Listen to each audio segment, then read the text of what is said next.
Max पे आया, एक प्लान लिया, हमने यहाँ पे बना दिया। अब जो भी इसकी मेजरमेंट होगी वो मेजरमेंट्स में फिलहाल यहाँ पे रखूँगा। यूनिट्स पे हम अभी भी काम नहीं कर रहे, अगर हमें टाइम मिला तो आज हम अपना आर्किटेक्ट स्टार्ट करेंगे। अच्छा, जो भी इसकी हाइट है वेदर सेम वैल्यूज़ में यहाँ पे डाल दूँगा, तकरीबन 6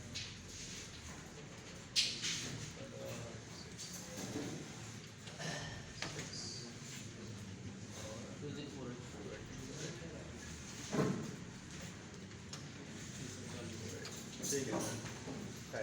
जेड दबा दीजिएगा तो जूम ऑटोमेटिक सेट कर लेगा वो। तो जेड हो गया, ठीक है। तो आगे यहाँ सेम मैं एम दबाऊंगा, मेरा मटेरियल आ जाएगा।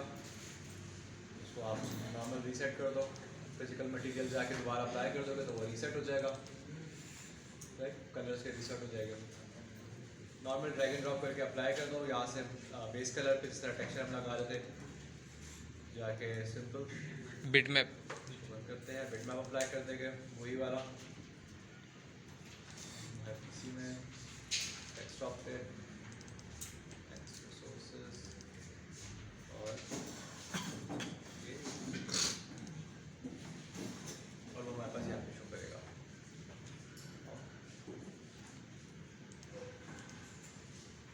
ठीक है जी, अगर आपके पास ना आ रहा तो एक बार हाई क्वालिटी में स्विच करके देख लेना, लेकिन वैसे फिर भी आ ही जाता है नॉर्मल। अच्छा जी, एक चीज़ ये कि हमारे ऊपर वाले व्यू के अंदर नहीं आ रहा भाई, तो उसको ऑन करने के लिए हमने यहाँ से वायर फ्रेम पे क्लिक करके डिफॉल्ट शेडिंग पे क्लिक करेंगे, जिससे हमें नज़र आना शुरू हो जाएगा। ये मैं जी दबाऊंगा तो मेरी ग्रिड्स जो आ रही है वो भी ऑफ हो जाएगी, राइट। फिलहाल अगर आपको लग रहा है कि आपको 4 व्यू नहीं चाहिए तो आप इनको चेंज भी कर सकते हो। मैंने कहा फिलहाल हम इसको यूज़ करते आगे। मैं सिंपल थोड़ा सा इसको टिल्ट करा, सही मुझे थोड़ा सा इसको पीछे करना है, मैंने W दबाया और W दबाने के बाद थोड़ा सा मैं इसको पीछे ले गया, सही सिंपल। बाकी भी मेरा ज़रा होगा, थोड़ा सा पीछे लेके चला गया और वापस से दबा दे तो ये फ्रंट में आ जाएगा। अच्छा, अगर मैं इसको ट्रेस कर रहा हूँ जिस तरह आप नॉर्मल इलस्ट्रेटर फोटोशॉप में ट्रेसिंग करते हो, और अगर आपका फॉर एग्जांपल ऑब्जेक्ट हिल जाता है पीछे, तो ऑब्वियसली आपकी जो लाइंस होती है वो उसी जगह पे रहती है। या तो कंट्रोल Z करके आपको अपना ऑब्जेक्ट वहाँ पे लाना पड़ता है, या उसका आसान हल क्या होता है, आप अपना ऑब्जेक्ट लॉक कर देते हो। तो सेम हम यहाँ पे करेंगे। यहाँ पे लॉक का नहीं है, फ्रीज का बटन है, तो आप राइट क्लिक करोगे, ऑब्जेक्ट सेलेक्ट करके फ्रीज सिलेक्शन है। जैसे ही आप फ्रीज करोगे तो वो ग्रे कलर के अंदर कर देगा। बेसिकली ग्रे कलर के अंदर वो इस वजह से करता है कि जो जो चीज़ फ्रीज है वो सबको ग्रे कलर के इंडिकेट करता है, ताकि पता लग जाए कि कौन कौन सी चीज़ फ्रीज है, सही। तो इससे आसान तरीका बचने के लिए आप राइट क्लिक करोगे और देखो यहाँ पे ऑब्जेक्ट प्रॉपर्टीज़ है, सही। ये मेथड चीज़ हमने लास्ट क्लास में करी थी सारी। यहाँ पे आने के बाद आपके पास है शो फ्रोजन इन ग्रे, इसको ऑफ कर दोगे और यही से बेशक फ्रीज कर दो। अब आप फ्रीज करोगे तो आपका फ्रीज हो गया, ना वो सिलेक्ट होगा ना वो मूव होगा, सही। अच्छा जी, ऑल्टर W दबा के अपना व्यू मैक्सिमाइज करेंगे आप लोग। अच्छा, अब इसके अंदर अगर फॉर एग्जांपल देखें कि 3 से 4 ऑब्जेक्ट्स हैं, अगर हम बीच की बात करें तो सबसे बड़ा ये जो हमारे पास बना हुआ है, मैंने कहा सबसे पहले हम एक ये ऑब्जेक्ट बनाएंगे पूरा, उसके बाद एक ये अलग से बनेगा, तो ये ऑब्जेक्ट अलग बनेगा और इसका टॉप हैंडल अलग बनेगा और सेम ये ऑब्जेक्ट अलग बनेगा, तो सारी चीज़ें अलग अलग बनेगी, सही। अगर फॉर एग्जांपल हमने किस लास्ट क्लास में जो यूज़ किया था हम उसी को लेते हैं कंटिन्यू। हमने नॉर्मल क्रिएट में गए, स्प्लाइन में गए और यहाँ पे हमारे पास लाइन है, नॉर्मल लाइन ली और जिस तरह था हम बनाना शुरू करें। लाइन ली और इसे को नॉर्मल जिस तरह हम ट्रेसिंग करते हैं उसी तरह से हमने इसको ट्रेस करना शुरू कर दिया। अच्छा, अब आपके ऊपर डिपेंड करता है आप यहाँ से अलग से वाली नीचे वाली साइड बना रहे हो या एक साथ मर्ज कर रहे हो, तो वो टोटली आपके ऊपर डिपेंड करता है, हम अलग बना लेंगे, कोई मसला नहीं। अच्छा जी, फिलहाल यहाँ तक आया है। अब एक और चीज़, हमने अपना बॉक्स बनाने के बाद उसको सेंटर नहीं किया था, तो जो हमारी गलती थी, तो हम ज़रा उसको अनफ्रीज करते हैं, अनफ्रीज ऑल, और उसको सिलेक्ट करके ज़रा सेंटर कर देते हैं। राइट क्लिक करा, और बाकी ये मेजरमेंट हमने खुद दी इसको पीछे करने के लिए, सही। दोबारा राइट क्लिक करके फ्रीज कर लेंगे। इस बार मैं यहाँ से भी फ्रीज कर सकता हूँ क्योंकि हमने इस बार सेटिंग्स चेंज कर चुके हैं। आवाज़ आ रही है किसी तरह? ठीक है जी। तो नॉर्मल सेलेक्ट करा, मॉडिफाई में है, मॉडिफायर सर्च करा, लेंथ का मॉडिफायर अप्लाई करा, कुछ इस तरह से आएगा। अब आपने क्या करना है, उसके पैरामीटर्स में आना है। सबसे पहले आप अलाइनमेंट सेट करेंगे, मिनिमम, मैक्सिमम या सेंटर जो भी है। जब आपका ऑब्जेक्ट बन जाएगा कुछ वो इस तरह का आपको नजर आएगा। फिलहाल ऑल्टर W दबाते हैं, कुछ ऐसा। सही। तो इससे बचने के लिए, इसको सेट करने के लिए आप सिंपली क्या करोगे,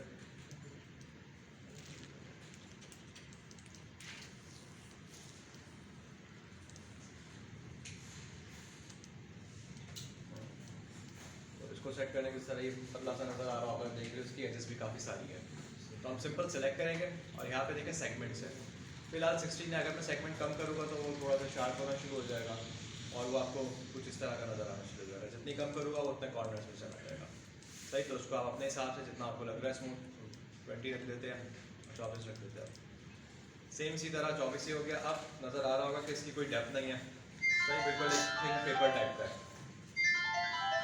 तो उसको सेट करने के लिए हम एक और मॉडिफायर अप्लाई करेंगे जो होगा किस चीज़ का, शेल का।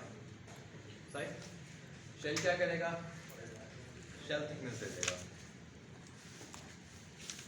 सही, जितनी भी आपको चाहिए। यहाँ समझ लो अंदर की तरफ एक्सट्रूड कर देगा उसको, तो आपका ऑब्जेक्ट कुछ इस तरह का बन जाएगा। नीचे इस तरह से आ रहा होगा, जो भी आपका जॉइंट होगा थोड़ा सा और नीचे होगा, यहाँ पे एक वेल्ड का ऑप्शन आपको मिलेगा कहीं ना कहीं लेग के अंदर, और यहाँ पे आपको मिलेगा ये वेल्ड कोड। जैसे आप इसको करोगे तो नीचे से भी स्मूथ हो जाएगा। सही। अच्छा, अब फॉर एग्जांपल इसके ऊपर 3 मॉडिफायर अप्लाई हो गए हैं और मुझे इसका कोई वर्टेक्स एडिट करना है। सही, फॉर एग्जांपल के तौर पर मैं ज़रा इसी व्यू पे आता हूँ। अब हम नॉर्मल अगर अपना ऑब्जेक्ट सिलेक्ट करेंगे तो इसके ऊपर सबसे पहले वो प्रॉपर्टीज आएगी जो भी हमने सेलेक्ट करा हुआ होगा। तो जैसे शेल है तो ये शेल की प्रॉपर्टी आ रही है कि इनर अमाउंट कितनी होगी, आउटर अमाउंट कितनी होगी। सही, सेम इसी तरह अगर मैं लेंथ पे क्लिक करता हूँ तो वो लेंथ की मुझे प्रॉपर्टीज़ देगा, और अगर मैं लाइन पे क्लिक करूँगा तो वो मुझे लाइन की प्रॉपर्टीज़ देगा जो ये। सही, अब मैं इसके वर्टेक्स भी सेट कर सकता हूँ इंडिविजुअली, और जो भी मुझे करना है मैं उसको सेट कर सकता हूँ अपने हिसाब से। मैं तो कोई मसला फिलहाल हैंडल्स हमने लास्ट क्लास में देखे थे कितनी तरह के होते हैं। मैं राइट क्लिक करूँगा मेरे पास की टाइप्स आ जाएगी, बिजियर कॉर्नर, कॉर्नर, जिस तरह से आपको सेट करना है अगर आप अलग अलग मूव करना चाह रहे हो तो। अच्छा, कुछ केसेस में ऐसा भी हो सकता है अगर आप हैंडल मूव करो तो वर्टिकली नहीं खाली हॉरिजॉन्टली मूव करो। देखो मेरा कर्सर नीचे है लेकिन वो नीचे नहीं जा रहा है। ऐसा इस केस में होगा कि देखो ये वाला एरो अभी हाईलाइट हुआ हुआ है, येलो हुआ हुआ है। सेम मैंने एक बार ये वाले एरो पे क्लिक किया, ग्रीन वाले पे, अब देखो अब वो हॉरिजॉन्टल नहीं वर्टिकल मूव कर रहा है। तो जो भी एरो आपका सिलेक्टेड होगा वो खाली उस डायरेक्शन में जाएगा। अगर आप चाह रहे हो कि फ्रीली मूव करो जिस तरह इलस्ट्रेटर या फोटोशॉप में करते हो तो बीच में जो बॉक्स है ना, एक बार इस पर क्लिक करना पड़ेगा। अब बॉक्स हाईलाइट है, आप इसको किसी भी डायरेक्शन में लेके जा सकते हो।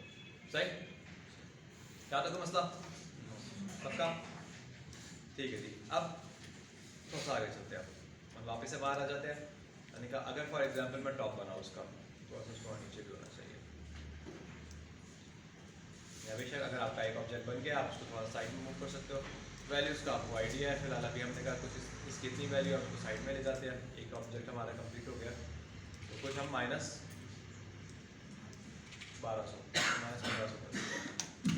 डिलीट करा, -1500।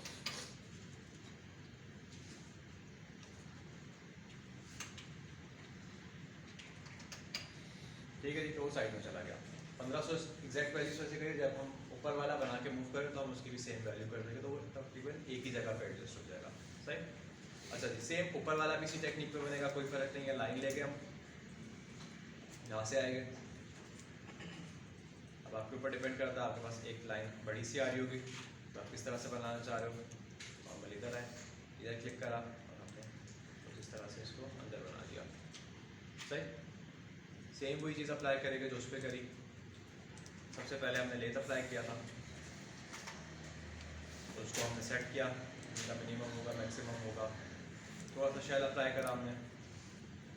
जब शेल अप्लाई करोगे तो ये ब्लैक वाला इशू ऑलरेडी खुद ही रिजॉल्व हो जाएगा। और सर रिजॉल्व करके देखा, हमने कहा कहीं कोई पॉइंट तो नहीं आ रहा, इसलिए आया है वेट को ऑलरेडी ऑन है हमारा। अगर ऑफ करेंगे तो देखो सही, क्योंकि यही चीज़ हो सकता है हमारे टॉप पे दिया है, सही नज़र आ रहा होगा। छोटा सा पॉलिश खराब होती है तो उसको मैं वेट कोर कर दूंगा तो वो सेट हो जाएगा। डेप्थ भी आ गई ऑलरेडी, जैसा ये भी बन गया। अब सिंपली मैं इसको भी उठा के इसी के ऊपर रख दूँगा। अच्छा जी, अब जब मैं इसको उसके ऊपर रखूँगा तो एक इशू और आएगा। मैं रिजल्ट दबा के इधर आया। अच्छा जी, वो इशू ये है कि जो मेरी लाइंस है ना, नीचे वाला अलग उस पर बना हुआ है, ऊपर वाला अलग। अब देखो दोनों के अंदर बीच में गैप भी आ रहा है। अगर मैं इसको नीचे करके सेट कर दूँ तो वो सेट होगा भी नहीं, ऐसा ही है। ऐसा इस वजह से है, मैं अपनी लाइन पे आऊँगा, अपनी लाइन पे आऊँगा, वर्टेक्स सेलेक्ट करूँगा और इन वर्टेक्स को मैं थोड़ा सा आगे तक ले आऊँगा। राइट, बेसिकली ये ऐसा इस वजह से क्योंकि उसका सेंटर प्रॉपर अलाइन नहीं है। मैंने जी दबाया, आपको ग्रिड्स नज़र आना शुरू होगी। या तो आप कोशिश करोगे जो एक हमारे पास बड़ी वाली ग्रिड है उसके ऊपर से सेट कर लो आप।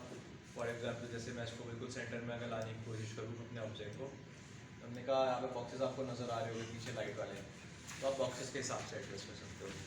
दूसरा तरीका आप इस वजह से अप्लाई नहीं कर सकते, ये वाला अगर हम यहाँ से सेंटर करेंगे तो देखो उसका सेंटर ऑलरेडी आउट हो गया है, क्योंकि इसका सेंटर आएगा इस स्कोप के हिसाब से। राइट, ज़्यादा समझता हूँ सर रिसेट करने का क्या? उसके लिए आप हायरार्की में जाओगे, जैसा हम लास्ट क्लास में कहते हैं ना हायरार्की, इस तरह यहाँ पे इफेक्ट पिवट ऑनली है।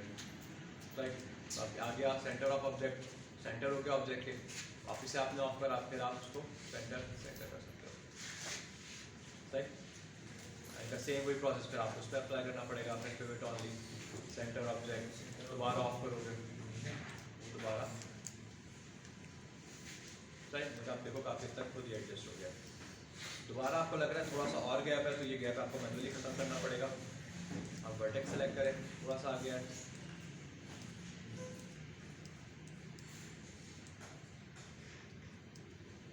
मेक श्योर आप पूरा उसको सेलेक्ट करो और बस ट्राई करके देखो, तो बेहतरीन है, कोई मसला। सेलेक्ट करोगे साइड में रख दोगे। अच्छा, अब बात करते हैं इस चीज़ की, ये किस तरह से बनेगा। अच्छा, फॉर एग्जांपल बनेगा ये भी ऐसे, लेकिन अगर मैं अपनी लाइन टेढ़ी बनाता हूँ, राइट, फॉर एग्जांपल मैंने कहा मेरी लाइन टेढ़ी है कुछ इस तरह से, और अगर मैं इसके ऊपर लेंथ लगाता हूँ, मैं जी दबा के ज़रा ग्रिड ऑफ करूँ और मैं अगर इसके ऊपर लेंथ लगाता हूँ तो देखो कुछ इस तरह से आएगा। मैं अपना एंगल सेट कर सकता हूँ, अपने एक्स वाई जेड तीनों पे वो चीज़ नहीं बनेगी। मैंने फॉर एग्जांपल मैं उसको वाई पे मिनिमम मैक्सिमम सेंटर किसी पे भी वो चीज़ नहीं बन रही जो मुझे चाहिए। ऐसा इस वजह से क्योंकि मेरा ऑब्जेक्ट टेढ़ा है और लेंथ किस तरह से वो वर्टिकल उस पर घुमाता है। तो सबसे पहले तो मैं इसको ज़रा रिमूव करता हूँ। मॉडिफायर रिमूव करने के लिए नॉर्मल डस्टबिन पे क्लिक करेंगे हम, मॉडिफायर हट जाएगा, आपके पास लाइन आ जाएगी। इस लाइन को वर्टिकल होना चाहिए। सबसे पहले तो आप इसको रोटेट टूल लोगे, ई दबाओगे और इसको आप वर्टिकल कर दोगे। सही, तो मसला उसके बाद फिर आप लगाओगे लाइन। अच्छा, अभी भी देख लो कुछ उसी तरह से आ रहा है इसमें। ऐसा ही हमने कहा सेम वही चीज़ हमारे पास पहले भी आ रही थी, तो फ़र्क कुछ खास पड़ा नहीं। मैंने दोबारा कंट्रोल Z किया, दोबारा कंट्रोल Z किया, दोबारा और कि ये अपनी उसी वाली पोजीशन पे आ जाए। सही, जहाँ पे चला था। इस बार मैंने पूरा ऑब्जेक्ट सेलेक्ट करके किया था। अब मैं आया अंदर, मैंने वर्टेक्स सेलेक्ट करे, सारे सेलेक्ट करे, हमने कहा चलो अब रिवॉल्व करके देखते हैं। हमने कहा वर्टेक्स नहीं हो रहे, हमने फॉर एग्जांपल स्प्लाइन ली, स्प्लाइन सेलेक्ट करी, स्प्लाइन से हमने रिवॉल्व करा, कोई मसला। अब अप्लाई करके देखते हैं, अब सेट है। सेम वही आप शेल ऐड कर दोगे, आपके वाला ब्लैक वाला इशू रिजॉल्व हो जाएगा। अगर हाँ इन केस अगर आपको शेल अप्लाई नहीं करना या आपका ऑब्जेक्ट वैसे ही सही है, तो यहाँ पे फ्लिप नॉर्मल का ऑप्शन है, आप इसको ऑन कर दोगे। सही, फिलहाल हमने क्योंकि शेल लगाना है, हम डायरेक्ट वही अप्लाई करेंगे, तो बन गया उस तरह का। अब फॉर एग्जांपल जिस तरह ये ऊपर से बंद है, तो ऊपर से इस वजह से बंद है क्योंकि हमने फॉर एग्जांपल उसको लाइन है वाली, तो इस लाइन को आप थोड़ा सा पीछे ले जाओगे, आपका ऑटोमेटिकली रिजॉल्व हो जाएगा। आपका एक और ऑब्जेक्ट बन जाएगा और सेम इसी तरह आप इसको टिल्ट करके उसके ऊपर फिक्स कर दोगे जाके। ज़्यादा खिला का मसला, ज़्यादा खिला का मसला है किसी चीज़ में? सर ये दोबारा बताइएगा ज़रा। रिवॉल्व करने वाला या रोटेट करने वाला?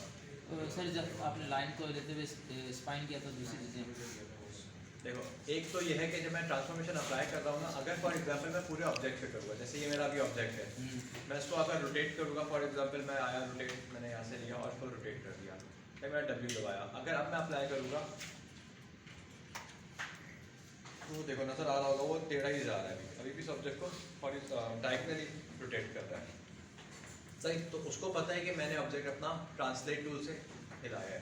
सही, तो वो ट्रांसलेट टूल के उसी हिसाब से उसको कर रहा है। पहले जिस तरह से कर रहा था मॉडिफाई, वो अभी भी उसको वैसे ही मॉडिफाई कर रहा है, ताकि अगर इसको पता ना लगे कि हमने इसके अंदर कोई चेंजिंग की है।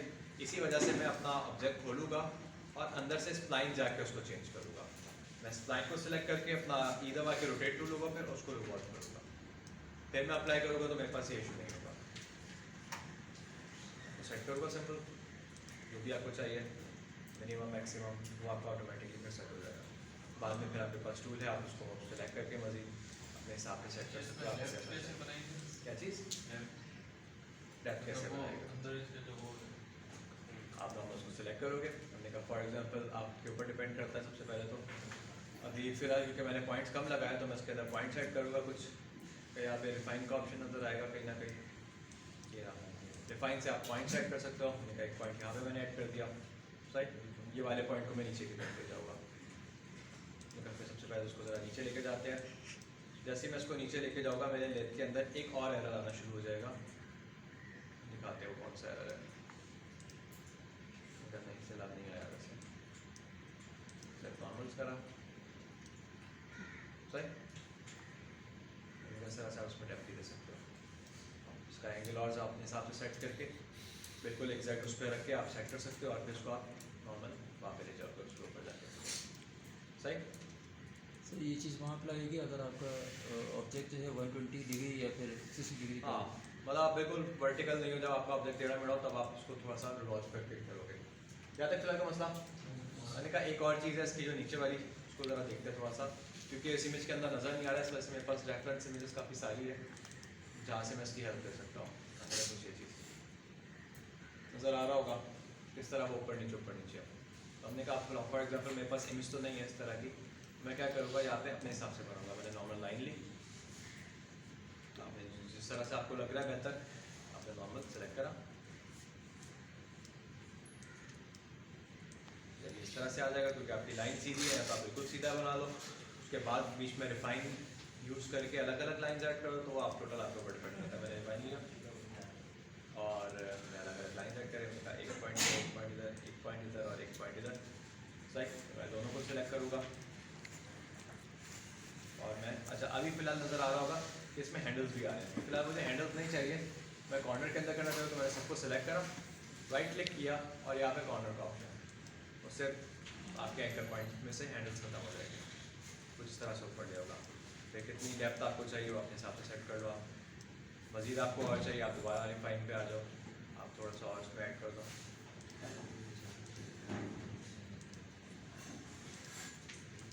सही।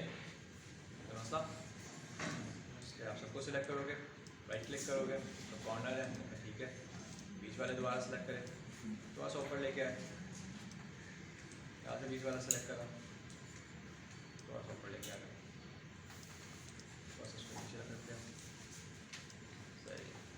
सेलेक्ट करा ऑब्जेक्ट L80 अच्छा जी, कुछ ऐसा आ रहा है सेंटर से। सबसे पहले तो उसकी डायरेक्शन सेट करें, प्रोसेस को नीचे से जाके देखें तो आपको वो चीज़ मिल जाएगी सही। देखा ऊपर से ब्लैक आ रहा है, अगर आपको वैसे भी उसके नीचे आ जाएगा तो उसका कोई इशू नहीं है। और फिर आप उसके साथ रख के इसका साइज सेट करें सही।